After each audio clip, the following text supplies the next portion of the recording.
Le dernier Grand Prix d'IndyCar avant les 500 miles d'Indianapolis a eu lieu la semaine dernière. Laisse-moi te parler du Grand Prix d'Indianapolis. Et c'est le pilote en tête, Alex Palou, qui va prendre la pole position.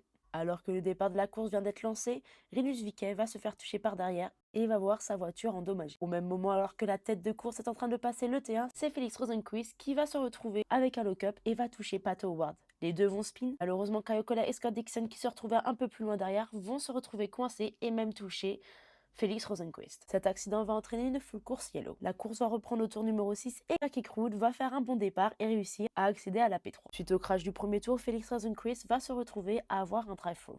Au tour numéro 7, Karki Crude va réussir à accéder à la P2 juste derrière Alex Palou. Pour le rattraper, les deux ne se battent pas seulement pour la première et la deuxième place de la course, mais aussi pour la première et la deuxième place du championnat. Au tour numéro 21, Alex Rossi va se retrouver à ralentir sur la ligne droite et va retrouver sa voiture s'arrêter complètement.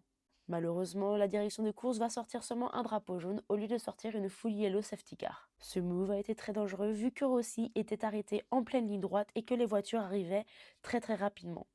Cet incident a fait quelques débats après la course. Pour éviter tout problème, Rossi va sortir de la voiture très rapidement et va courir pour pouvoir se mettre à l'abri. Quelques tours plus tard, on va avoir une bataille entre Romain Grosjean et Marcus Armstrong. Malheureusement, cette bataille va aussi se passer après la course.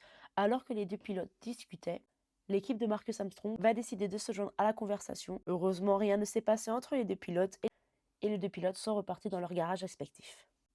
Au même moment que Marcus Armstrong retrouve la piste après avoir pris l'échappatoire sur l'herbe, un accident entre trois voitures va avoir lieu. L'accident va impliquer Stingray Robb, Kevin Simpson et Félix Rosenqvist. Stingray et Simpson vont se toucher. Malheureusement, Félix, qui arrivait par derrière, se retrouve dans l'accident et va même se voir voler avec la voiture avant de ratterrir sur la piste. Au même moment, Alex Palou, pour éviter l'accident, il va se retrouver à prendre l'échappatoire et passer par l'herbe. Au tour numéro 32, c'est David Malukas qui mène la course devant Christian Lundgaard et devant Graham Rahal.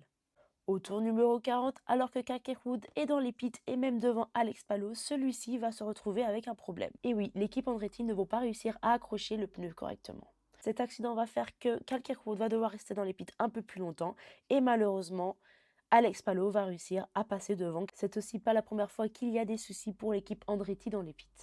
À seulement 18 tours de la fin, Christian Lundgaard et David Malukas vont mener une bataille sur plusieurs virages et c'est donc Christian Lundgaard qui va réussir à passer David Malukas pour la tête de la course. À 4 tours de la fin, Mick Schumacher va freiner très tardivement et a failli toucher Santino Ferrucci.